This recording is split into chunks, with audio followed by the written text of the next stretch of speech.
Okay, so it's our Saturday night gathering, and Ajahn Yaniko and about half the community are away on a camping trip, and it's been very quiet here, very pleasant.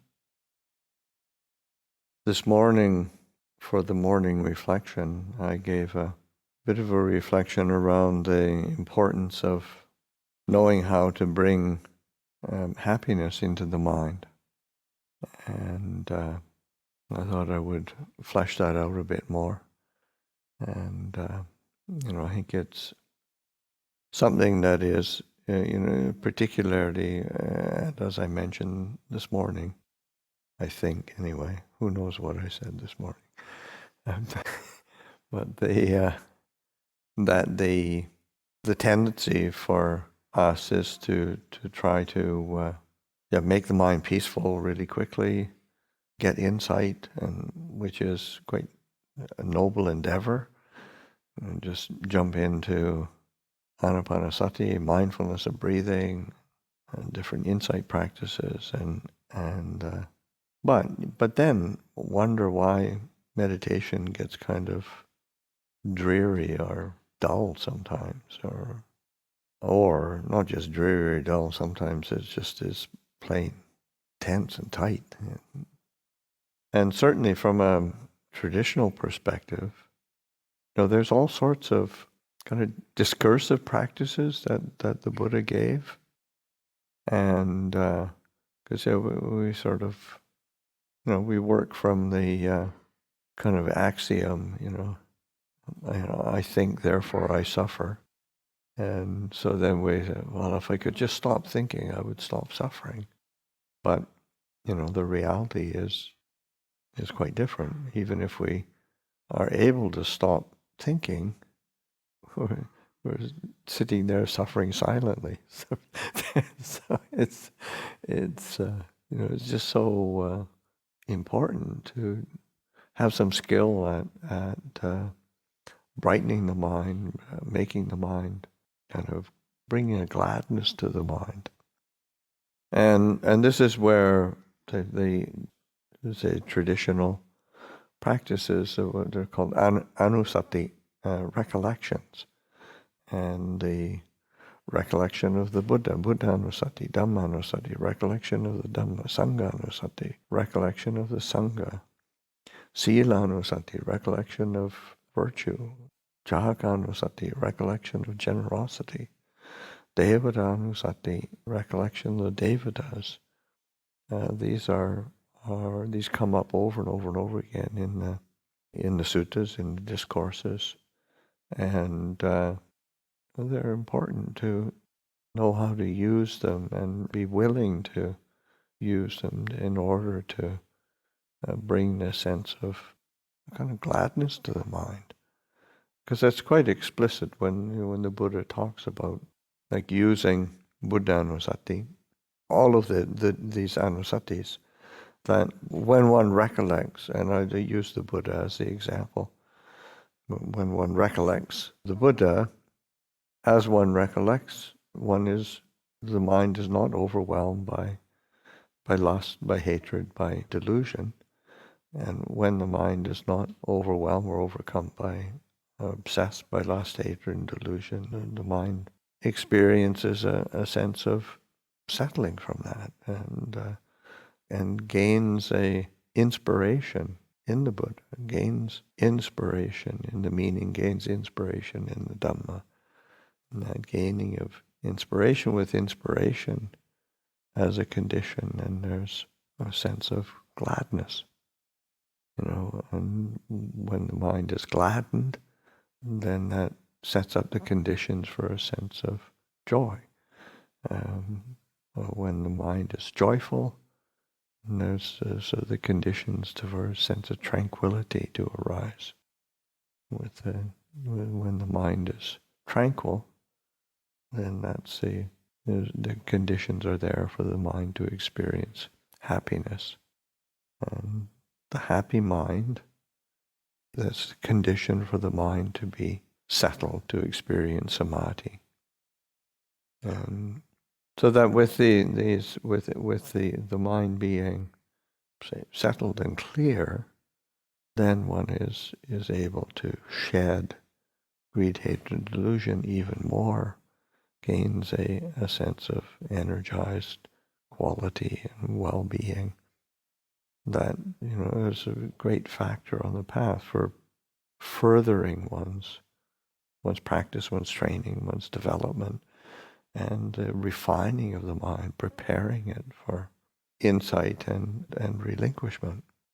So these are, those are instructions that the Buddha gives, and and again, it's sort of oftentimes we try to make the mind peaceful with trying to get rid of our thinking, trying to not allow the mind to think very much. But there is the skillful use of the thought processes in order to lay a foundation of well-being, of gladness, and a recollection. The mind gets energized with that sense of inspiration, and the traditional way that the recollection of the Buddha is using the say, as we chanted this before the sit, there's a set of 9 qualities that in the recollection of the Buddha,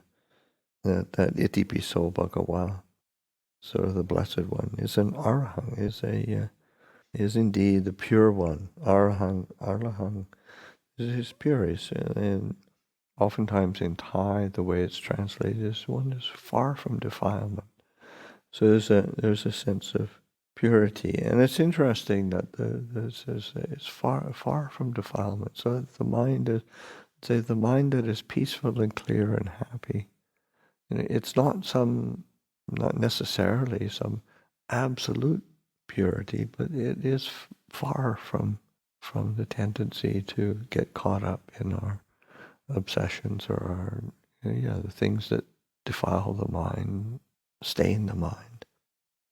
Is the pure one. The Rahang Samma Sambuddho is the perfectly enlightened one, and oftentimes translated enlightened, self-enlightened.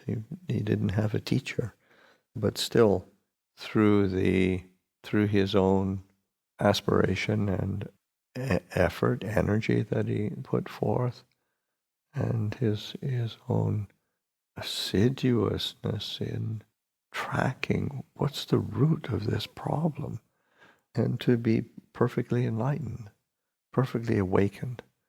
So that is when we recollect that, you realize, we're incredibly blessed to have still, even though it's 2,600 years have passed, we're still incredibly fortunate to have access to the teachings of a perfectly enlightened Buddha. Vijajarana Sampanno is impeccable in conduct and understanding. And that sense, because sometimes somebody can be really impeccable in their conduct, but, understanding not so great. Or somebody can be very impeccable in their understanding, be able to analyze things, and there's all sorts of highly intelligent people who can run circles around most of us in terms of their intellect, but conduct not so good. So that the Buddha was impeccable in both his conduct and understanding. And it is important to realize that, a perfectly awakened being, that's their characteristic, that's their nature. There's a sense of trust that can really be engendered through that. And that's one of the reasons why teachings of the Buddha are still around. All this, again, millennia have passed.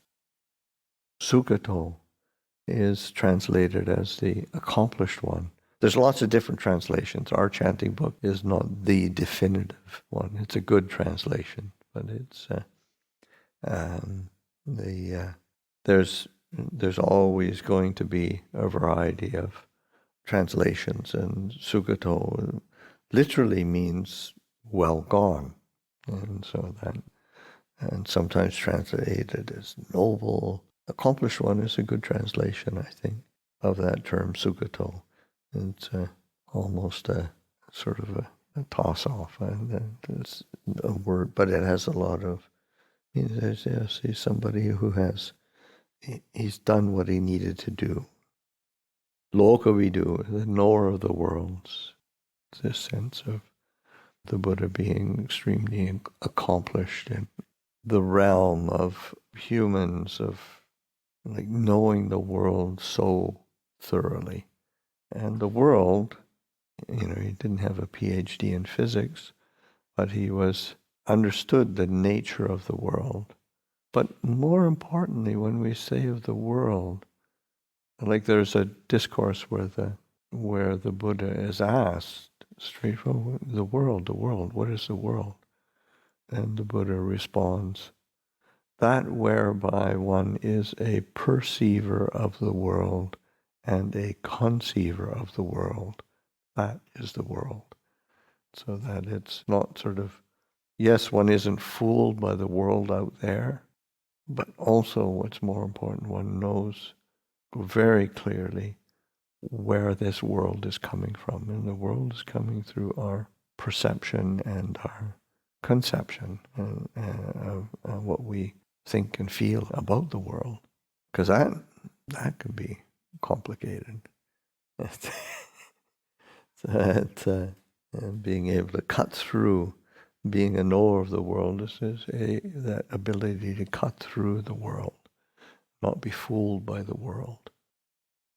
Anuttaro Purisa Dhamma Sarati, and that he trains perfectly those who wish to be trained, and that, or an unexcelled teacher of those who wish to be trained or taught, because he's not able to teach somebody who doesn't want to be taught, really, and nobody can really do that.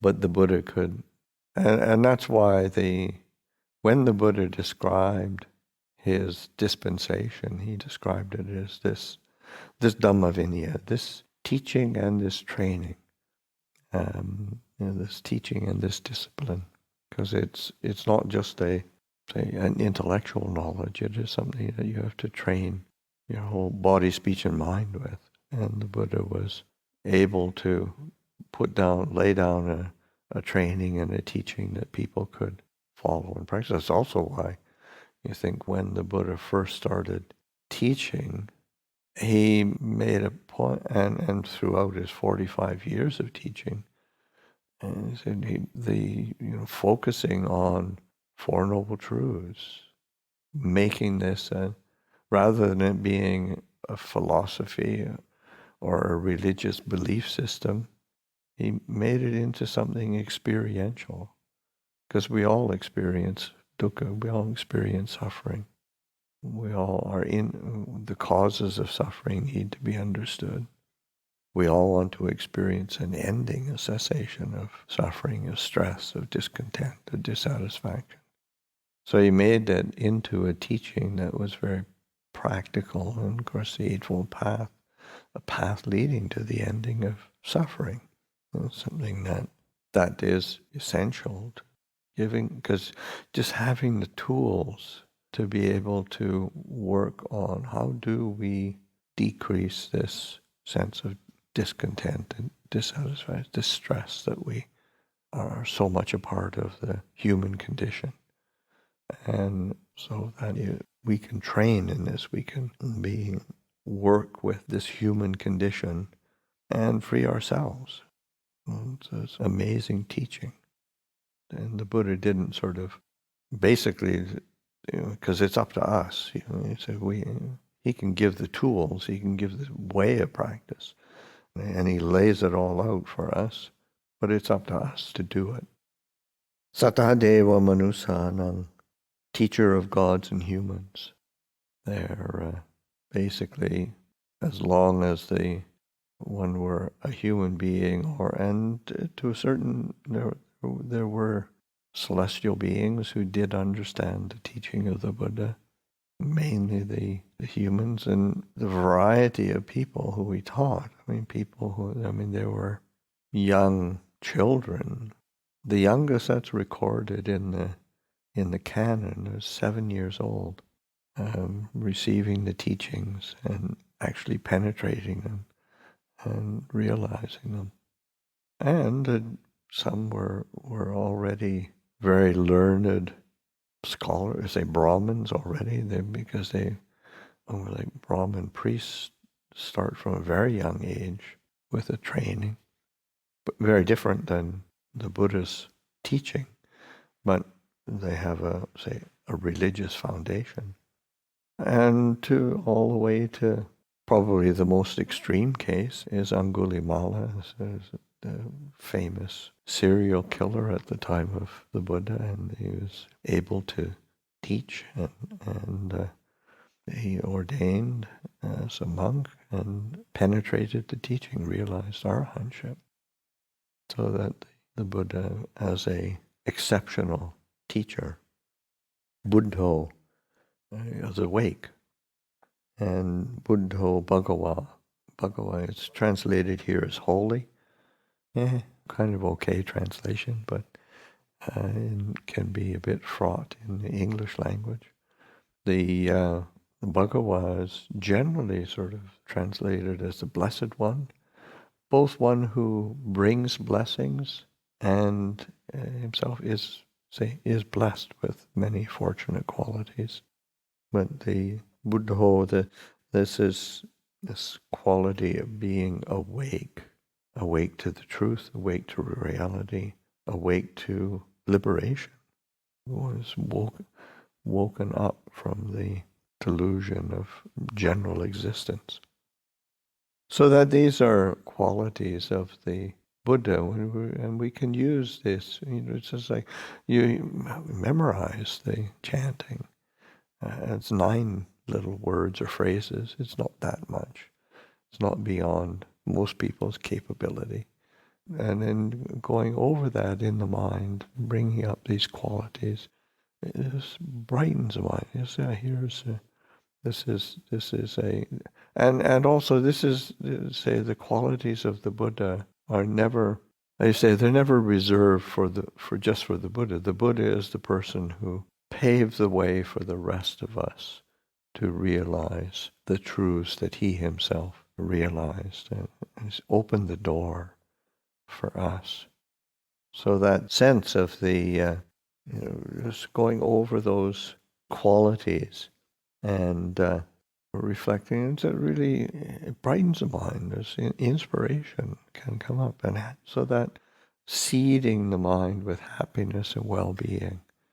And one doesn't have to spend the whole meditation doing that, but once one's generated a certain energy of well-being, then you can turn attention to that settling of staying with the breath as it comes in, the breath as it goes out, not getting caught in discursive proliferation.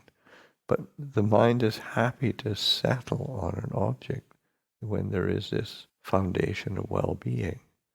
So these are an important aspect of preparing the mind properly for doing the work that needs to be done. Dhammanusati is a recollection of the Dhamma, and it's similar, just going over it word by word. Sawaka to Bhagavata Dhammo Santitiko Akaniko Ehi Pasiko Opanahiko Pachatang Veditabo Vinyuhi. It's we chant it all the time. The Dhamma is well expounded by the Blessed One. I'm just reflecting. Yeah, gosh, it's, hearing truth is always refreshing.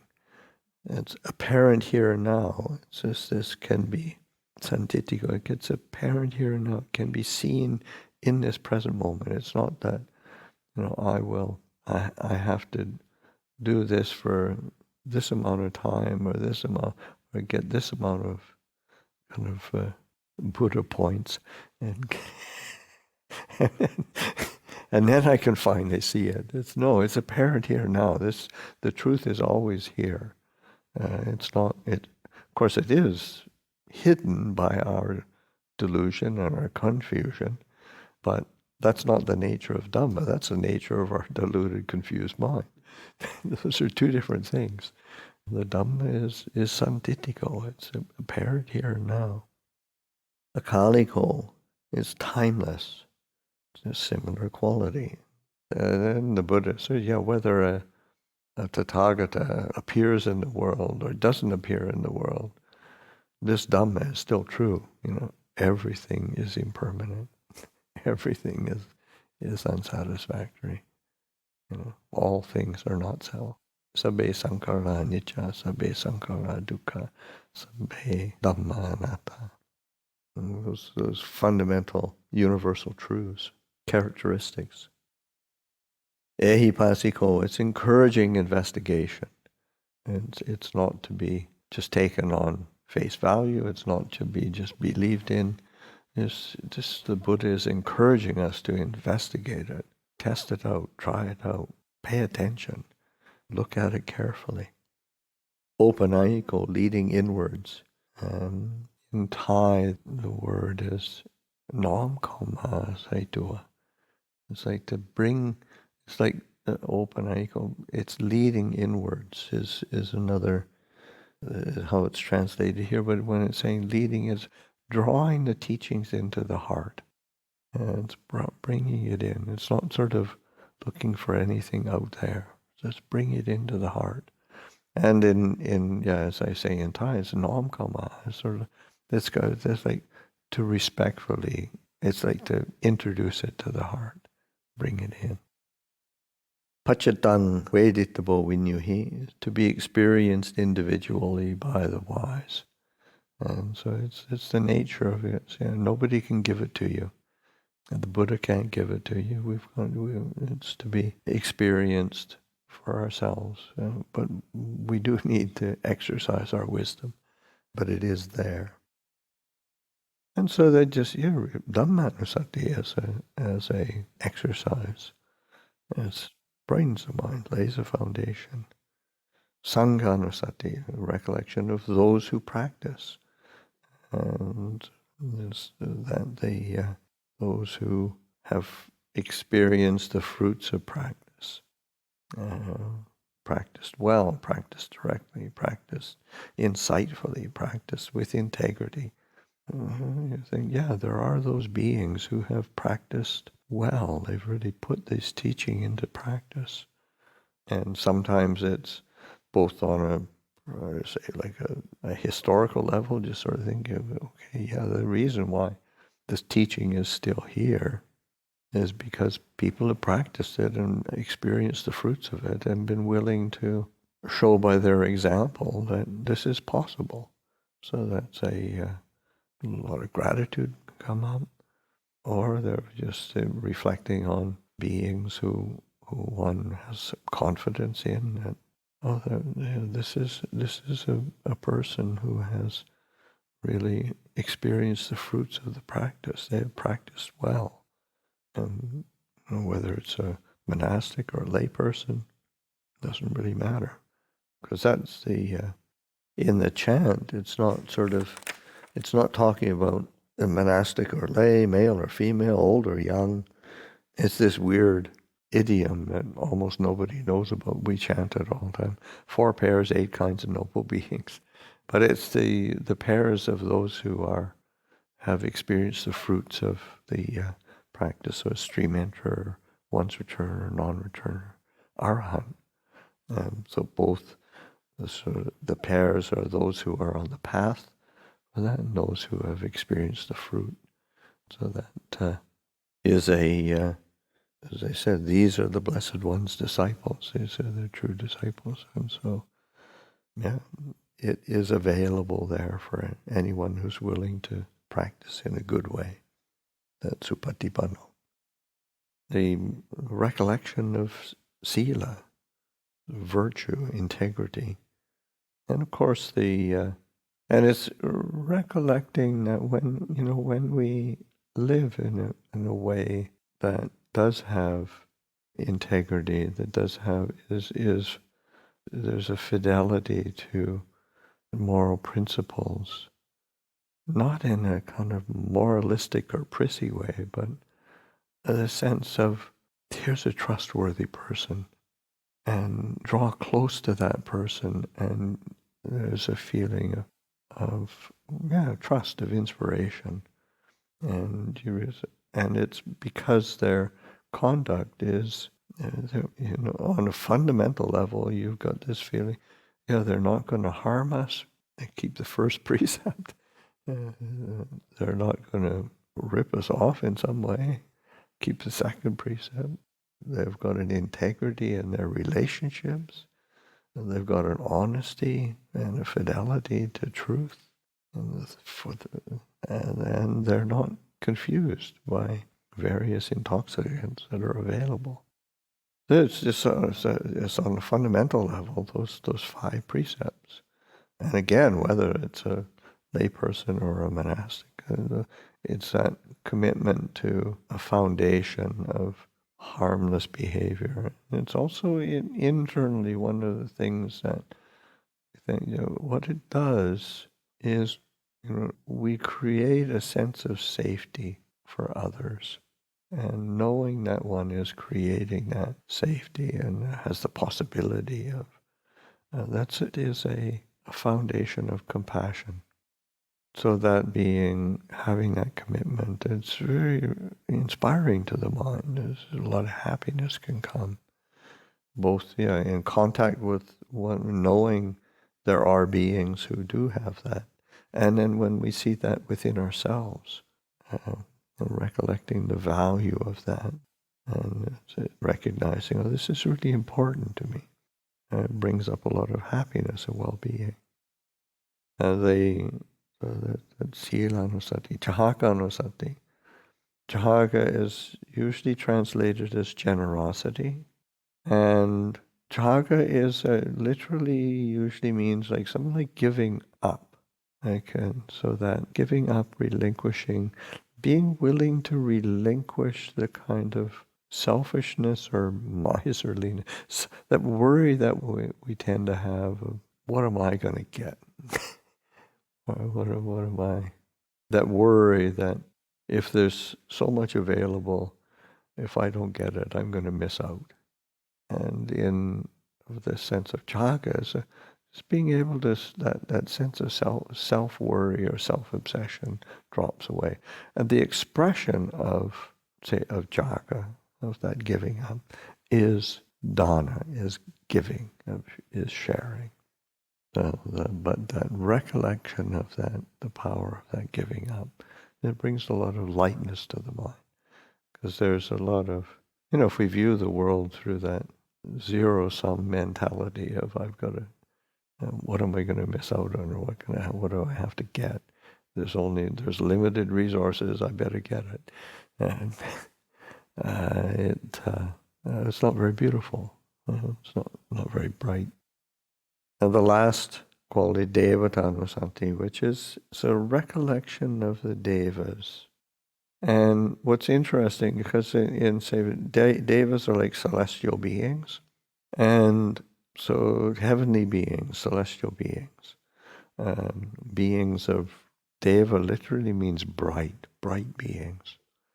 So that, but beings of brightness. And in the formula for that, there's that it's not so much one's going around and worshiping celestial beings, but what one is reflecting on those bright beings, those celestial beings that are reaping the fruits of their actions, because everything there's a cause and condition for the arising of conditions to be present. And if that condition is a state of being a heavenly being, there's a cause for that. And then the Buddha said, but those beings, and again, if one has a hard time accepting the cosmology of Buddhism, the reality is that, there's even in the human realm, there's these beings who are really bright, really have this ethereal or, kind of quality or refined qualities to them. And so but whatever these beings, the cause and condition for the Buddha says were their faith, their virtue, their learning, their generosity, their wisdom. That is the cause for them to be these bright. I also have those same qualities. I've been focusing on these virtues myself. I value those virtues myself. And so that the one can delight in that. So that these are qualities to be that one can attend to, and really worth experimenting with it too. Look at the Buddha, the anusati, recollection, using the mind to recollect, to bring to mind qualities of the Buddha, of the Dhamma, of the Sangha, of virtue, of generosity, of the Devas. So that and whatever works, whatever is helpful to foster this sense of happiness and well-being, because that's, as the Buddha says in some suttas, as he goes through that progression of, say, of inspiration, of gladness, of joy, of tranquility, of happiness, and of samadhi, of concentration, the happy mind is easily concentrated. And so that putting those conditions, putting the attention in a way that the mind does experience happiness and well-being. And so then it can settle without being, there's like a broad foundation for that settling, rather than concentrating the mind on a point and trying to hold it there desperately, which, when I'm describing it in a way that should be obvious, it's not so stable, it's not so solid, it's not so steady, and finding ways where that steadiness of mind, there's some oomph behind it, there's some foundation there, because it's, we really only get to penetrate our, the ways that we get hooked by greed, hatred, delusion, get hooked by our views and opinions, our attachments and our grasping. The ways that we get hooked by just the convention and the world. It can be really refined, so that stability and steadiness and clarity of the mind is really essential to pay attention to, so that we're able to have an opportunity, give ourselves the best chance to untangle this mess. So I'll offer that for reflection.